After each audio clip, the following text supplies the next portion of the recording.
దుర్యోధనుడు కర్ణుణ్ణి అంగరాజ్యానికి అధిపతి చేశాడు. కౌరవులకు పాండవులకు విద్య ప్రదర్శన జరుగుతున్నప్పుడు కర్ణుడు మధ్యలో వచ్చి అర్జున్ని, నువ్వు చేసేది అస్త్ర విద్య కాదు, ఒక గారడి. అస్త్ర విద్యకు గారడికి నీకు తేడా తెలియడం లేదు, రా నాతో దమ్ముంటే పోటీ పడని అన్నాడు. ద్రోణాచార్యుడు వెంటనే కర్ణుణ్ణి, ఇది క్షత్రియుల మధ్య జరుగుతున్న పోటీ, అందుకు నీ కులస్తులకు పోటీ లేదని అవమానించాడు.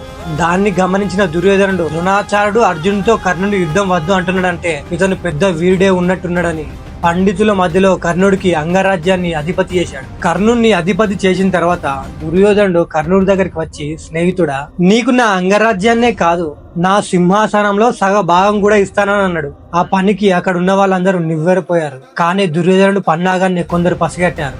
ఇది ఎక్కడికి దారి తీస్తుందోని ఆలోచిస్తున్నారు. దుర్యోధన్ని విపరీత చర్యతో హస్తినపుర సింహాసనం పైన యుద్ధ ఛాయలు కమ్ముకున్నాయి. రాబోయే రోజుల్లో పెద్ద యుద్ధం జరగబోతుందని ద్రోణాచార్యుడికి, ధృతరాష్ట్రునికి, భీష్ముడికి, విదురునికి అర్థమైంది. ఘోర అవమానం నుండి కాపాడిన దుర్యోధనుడు కర్ణునికి ఒక దేవుళ్లా కనిపించాడు. కానీ అంతటితో ప్రదర్శన నిలిపివేస్తున్నానని ద్రోణాచార్యుడు ప్రకటించాడు. అర్జునుడు నిరుత్సాహపడ్డాడు. కర్ణుడు దుర్యోధనుడి వైపు తిరిగి, అడగకుండానే దేవుడు ప్రసాదించిన మిత్రుడా, నేను నీకు మాటిస్తున్నాను,